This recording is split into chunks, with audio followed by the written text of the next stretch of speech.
오늘 호세아서 마지막 장 14장을 본문으로 말씀을 묵상합니다. 지난 추수감사절이 또 끼어 있고 또 주말이 끼어 있어서 저희가 몇 장을 이렇게 건너뛰게 되었는데 많이 아쉽습니다. 그래도 오늘 14장 마지막 장을 또 이렇게 우리가 묵상할 수 있는 기회가 있어서 감사합니다. 그동안에 하나님의 심판의 메시지와 또 회복의 메시지가 엇갈려서 계속 나오는 중에 오늘 이제 대단원 하나님의 그 약속이 가득 차 있는 하나님의 회복의 말씀이 그 호세아서를 장식하고 있습니다.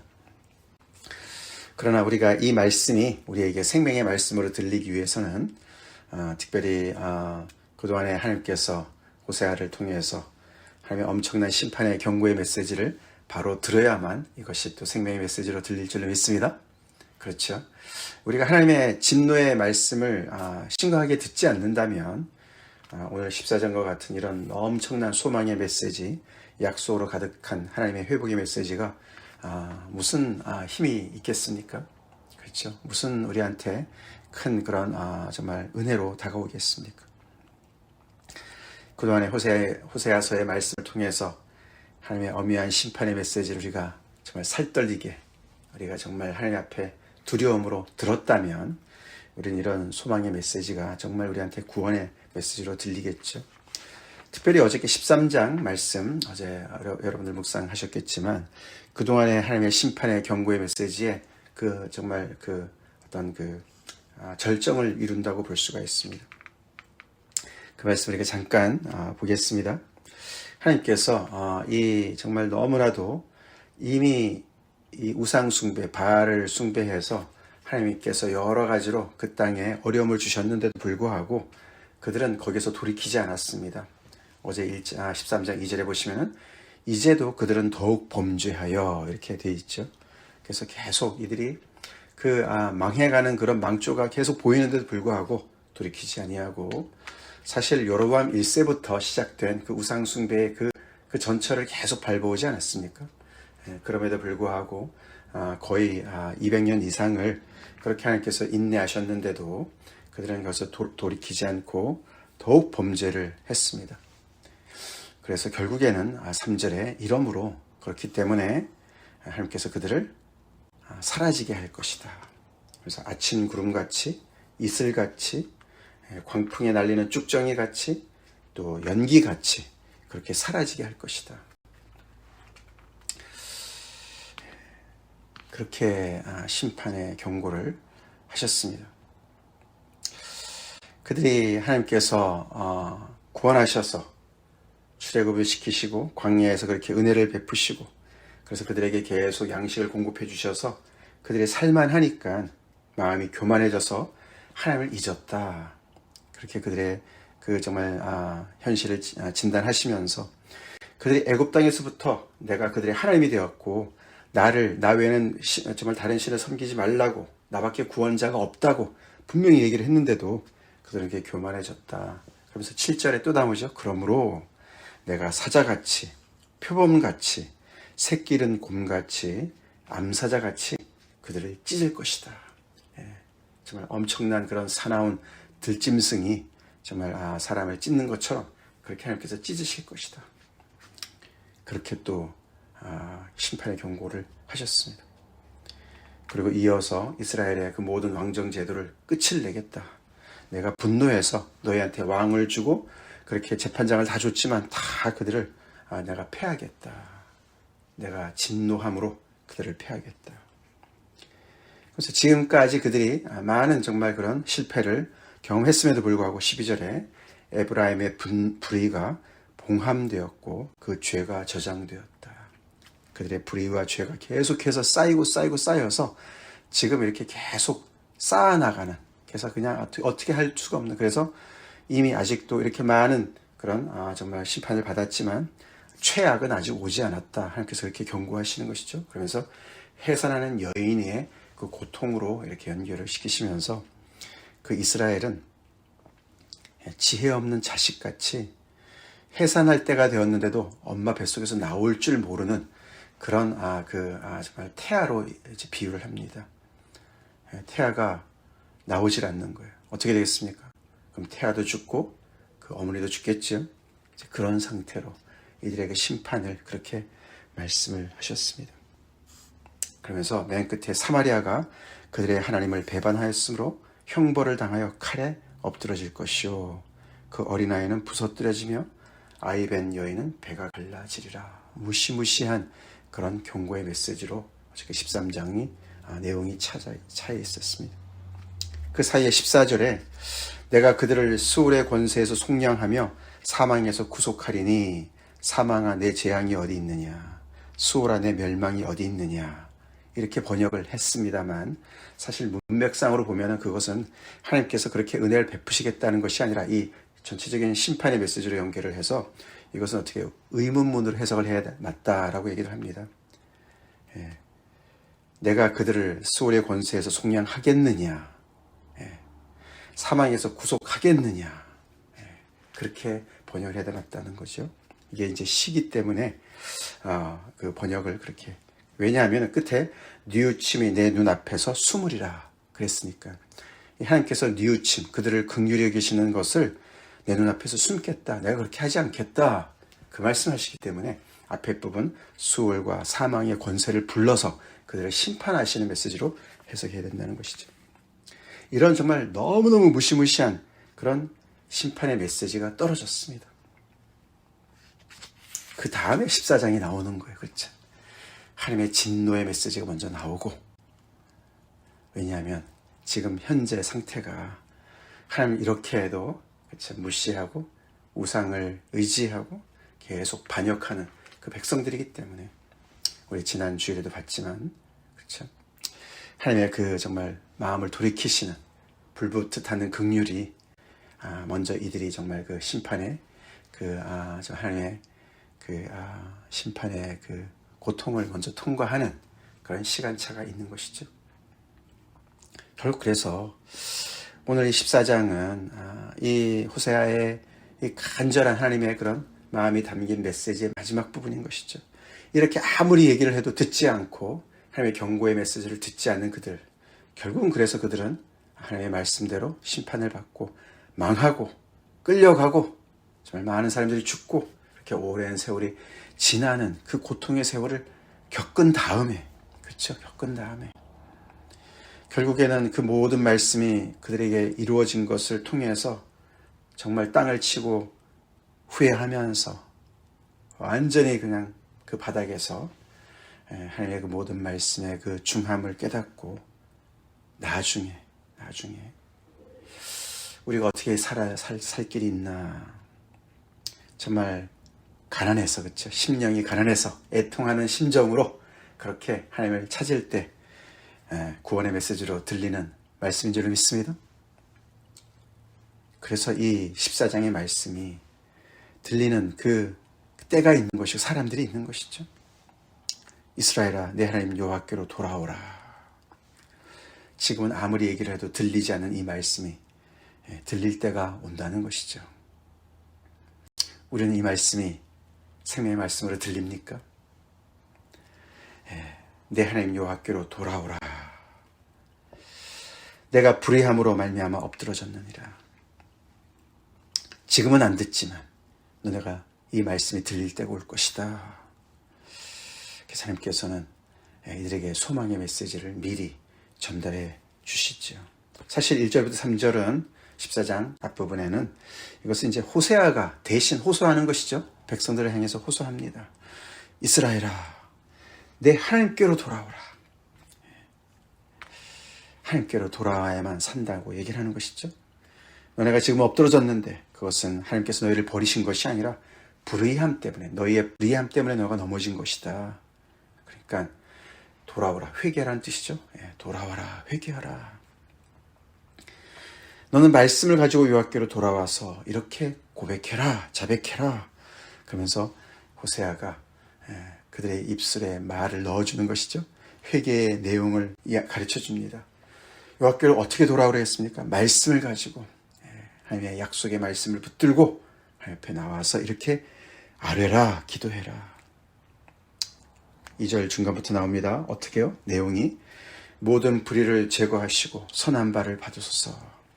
우리 안에 있던 불의를 다 제거해 주시고 우리가 다시금 하나님의 말씀을 따라서 입술의 열매를 가지고 수송아지만 드렸던 그런 제의만 드렸던 동물의 제사만 드렸던 우리가 회개하고 삶의 말씀을 우리가 순종함으로 열매를 가지고 주님 앞에 나옵니다. 주님께 드립니다. 그들의 예배가 바뀝니다. 삶이 바뀌었습니다. 그런 열매를 가지고 주님 앞에 나왔습니다. 그리고 우리가 우리의 아수르의 구원을 의지하지 않겠습니다. 말을 의지하지 않겠습니다. 우리의 손으로 만든 우상을 우리의 신이라고 의지하지 않겠습니다. 우리가 주인 삼았던 모든 것을 다 내려놓겠습니다. 오직 하나님만을 의지하겠습니다. 신뢰하겠습니다.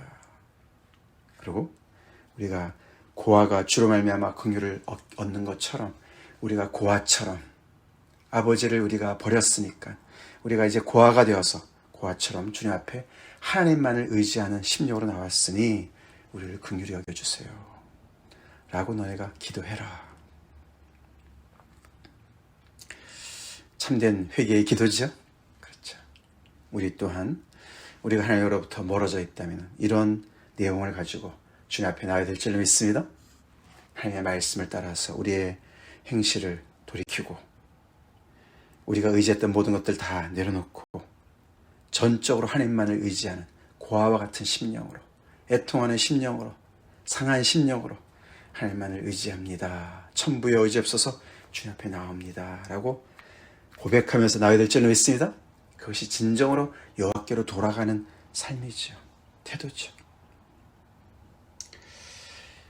그런 그들의 기도에 하나님께서 응답이라도 하듯이 4절부터 8절까지 놀라운 그런 하나님의 구원의 메시지를 알려주십니다. 내가 그들의 반역을 고치겠다. 할렐루야. 그들의 반역으로부터 돌아와도 그들은 정말 죄악으로 가득 차 있는 그들의 죄가 그들을 막고 있는 그 상태가 정말 이렇게 엄청난 그런 정말 그 불치병에 걸린 것 같은 그런 상태인데 의원 되시는 그들을 고치시는 여호와 라파 되시는 여호와께서 하나님께서 그들의 반역을 고치시겠다 말씀하십니다.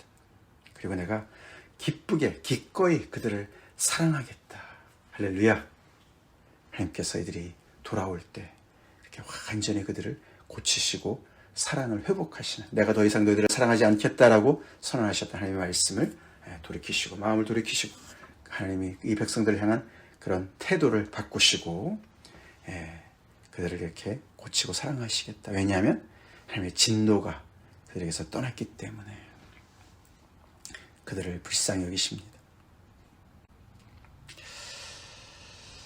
자, 그렇게 하나님께서 이제는 그들을 향해서 얼굴을 향하시고 그들을 향해서 은총을 베푸시기 시작하시는, 그렇기 때문에 그것을 5절부터 비유로 얘기하죠. 엄청나게 정말 풍성한 은혜를 베푸시는 그 비유를 내가 이스라엘에게 이슬과 같을 것이다. 이슬과 같을 것이다. 요즘에 이제 날씨가 추워지면서 아침 저녁으로 서리가 낍니다. 그렇죠? 이슬이 어는 거 아닙니까? 이슬은 이 땅에는 특별히, 그렇죠? 이 팔레스틴 이 땅에는 정말 생명과 같은 거 아닙니까? 그렇죠? 만물을 소송시키는 그런 놀라운 생명이죠. 내가 이스라엘에게 이슬 같은 존재가 될 것이다. 하나님을 의지하는 자에게는 하나님께서 이슬과 같은 존재로 오시겠다는 말씀이죠.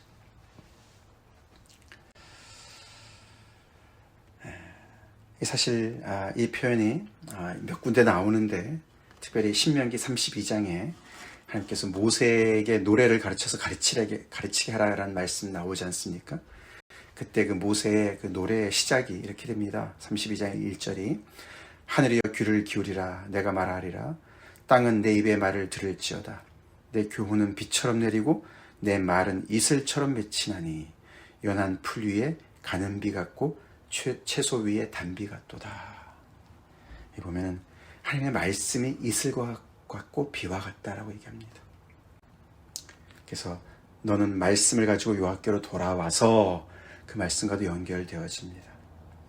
그리고 하나님께서 그들에게 이슬처럼 쫙 그들을 덮으시고 그들에게 생명을 주시는 것은 하나님의 말씀이자 그분의 임재자, 그렇죠?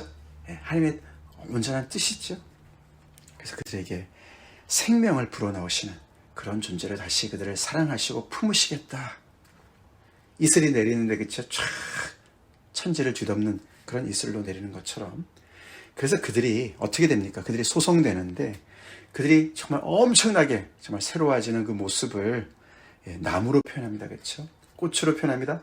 백합화로 표현하시고 레바논의 백향목같이 표현하시고, 백합화는 그 영화를 얘기합니다. 그죠? 아름다움을 얘기하고 레바논의 백향목 뿌리가 깊이 박혀있는 그 안정감을 얘기하는 거예요. 그렇죠? 뿌리가 깊이 박히는 그 좀 흔들리지 않는 그 견고함을 얘기합니다. 이스라엘 백성들이 그렇게 다시 될 거라는 것이죠. 그들의 영화가 회복되어지고 그들의 안전함에 뿌리가 깊이 박혀서 정말 이렇게 세를 다운하는, 정착하는 그런 민족으로 다시 바뀔 것으로 하나님의 이스라엘과 같이 쫙 임했을 때 우리 이 은혜를 우리의 상상력으로 잘 상상하면서 하나님의 이런 은혜 안에 거하는 우리가 됩시다. 아멘. 하나님이 우리에게 이런 존재라는 것이죠. 그러니까 그들의 가지가 쫙 펴지고 아름다움이 감람나무와 같이 되고, 그 아름다움뿐만 아니라 그의 향기가 있습니다. 레바논 백향목과 그 숲의 그런 모든 그 아름다움이 그들의 것이 될 것이고, 그 그늘 아래 거주하는 자가 다 돌아올 것이다. 그 그늘이 어떤 그늘인가? 여호와의 그늘 아래에 있었던 자들인가? 아니면은 이스라엘 백성들의 어떤 그런 그 백성 안에 있었던 그런 그 언약 백성 안에 있었던 그런 자들인가? 그들이 다 돌아올 것이다. 그래서 그들은 곡식같이 풍성하게 될 것이고, 돌아올 때는 몇 명 안 됐지만 그들이 곡식같이 풍성하게 점점 더 그 인원이 불어나고 다시금 정말 이렇게 정말 민족이 정말 이렇게 강성해지는 그런 모습을 얘기하고, 포도나무같이 꽃이 필 것이고 향기가 레바논의 포도주같이 되고, 그래서 정말 모든 사람들이 정말 이렇게 정말 우러러보고 존경하고 부러워하는 그런 아름다움을 회복할 것이라고 얘기를 합니다. 그럴 때 그들의 말이 내가 다시 우상과 무슨 상관이 있으려 할지라, 내가 미쳤었지, 정신이 없었지, 이런 복되신 하나님을 내가 버리고 무슨 짓을 한 거야, 그렇게 옛말을 하면서 회복하면서 오직 하나님만을 섬기겠습니다. 우상과는 전혀 상관이 없는 인생을 살겠습니다. 경험적으로 다시금 하나님 앞에 그런 완전히 그런 고백을 할 것이다. 그럴 때 하나님께서는 위에는 이슬 같으신 분이 이제는 푸른 잣나무 같이 되어서 그들에게 열매를 얻게 할 것이다. 잣나무에는 열매가 없습니다. 그렇죠? 잣나무는 그냥 상록수죠. 우리 여기 시애틀에도 그런 정말 푸른 상록수가 많이 있지 않습니까? 그래서 이 푸른 잣나무 같을 것이다. 이것이 늘 푸른 하나님의 어떤 그런 생명을 나타내는 어떤 생명나무가 아닐까, 생명나무로 이렇게 해석을 하는 사람들도 있습니다. 그래서 그들이 정말 그 생명 되시는 하나님을 통해서 계속해서 열매를 맺는 그런 백성으로, 놀라운 하나님의 백성으로, 위에는 입술의 열매를 얘기했습니다. 그렇죠? 마찬가지로 하나님의 말씀을 따라서 선한 그런 정말 능력으로 거룩한 정말 백성으로, 하나님의 정말 제사장 나라로 그들이 마땅히 맺어야 될 그 열매를 맺게 될 것이다 라는 엄청난 약속의 소망의 메시지를 지금은 아니지만 여호와의 열심히 결국은 이루어서, 그렇죠? 이루셔서 이렇게 말 잘 듣는 순종하는 아들들로 만드실 것이다.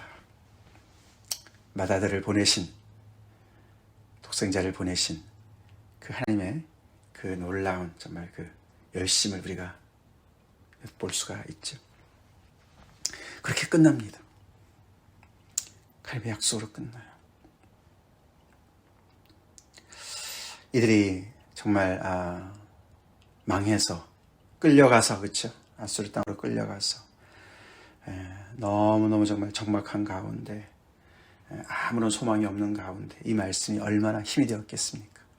그렇죠? 이 말씀을 붙들고 버텼을 것입니다. 우리 예수 믿는 사람들, 그렇죠? 우리도 소망을 붙들고 있습니다. 그렇죠? 아멘. 그렇죠? 우리 예수님께서 우리를 구원하신 그 놀라운 은혜로 우리가 정말 지금은 환난을 당하고 있지만 장차 우리가 누릴 영화를 바라보면서 모든 것을 우리의 몸의 속량까지 이루실 그 정말 구원의 그 완성을 우리가 바라보면서 오늘도 우리가 하나님을 정말 믿고 있습니다. 그렇죠? 소망하고 있습니다. 결국 그래서 우리가 요한계시록의 마지막 그 하나님의 그 피날레를 우리가 정말 이루실 것을 우리가 바라보면서 오늘도 우리가 하나님의 말씀에 순종하고 소망을 잃지 않고 있습니다. 이 하나님의 말씀이 이렇게 약속으로 끝나는데 이것이 그냥 희망상으로 끝나는 것이 아니라 이렇게 될 줄로 믿습니까? 아멘. 그렇습니다. 이것이 이런 정말 결론을 향해서 하나님의 역사는 지금도 가고 있다는 사실을 우리가 믿어야 되고, 그런 와중에 하나님의 구원이 우리한테 이미 임한 구원도 있습니다. 그렇죠?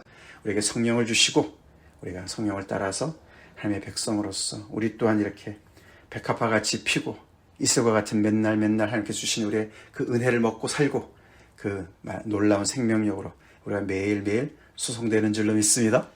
그래서 우리 안에 많은 열매를 통해서 참포도나무 되시는 주님과 연결되어진 우리로서 사랑의 열매를 맺고 성령의 열매를 맺고 또 많은 사람들에게 이 복음을 전달하는 그런 정말 사역의 열매를 맺는 사람들로 우리가 오늘도 살도록 하나님께서 말씀을 주시는 것이죠.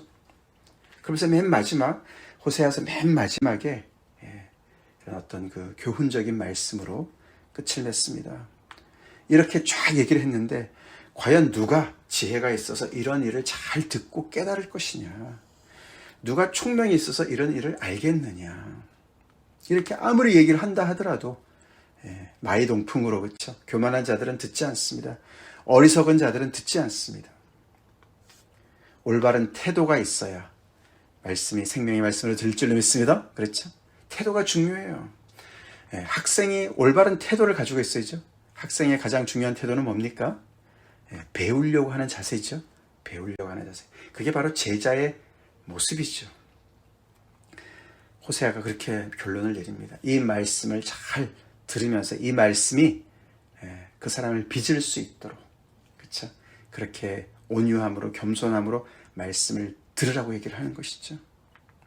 여호와의 도는 정직하니, 여호와의 도가 확실하시죠? 확실하고 분명하고 틀림이 없고 똑바르고 그런 뜻이죠. 근데 이 말씀을 어떤 자세로 듣느냐에 따라서 그 길로 가서 구원을 얻는 사람이 있지만 오히려 그 길에서 걸려 넘어지는 사람이 있다. 의인과 죄인, 악인이 있다.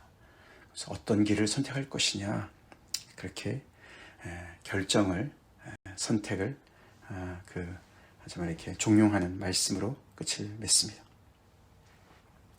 우리 이 말씀을 겸손한 제자의 자세로 받읍시다.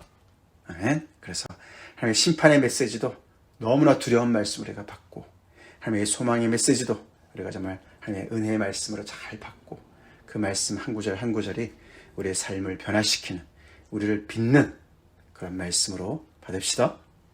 아멘.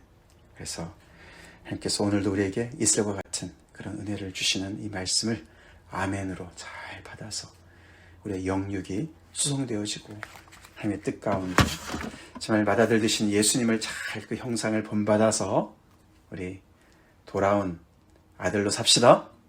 회개하고 여호와께로 돌아온 아들, 딸들로 순종하며 삽시다. 같이 기도하겠습니다. 하나님 감사합니다. 그동안 호세아서 말씀을 통해서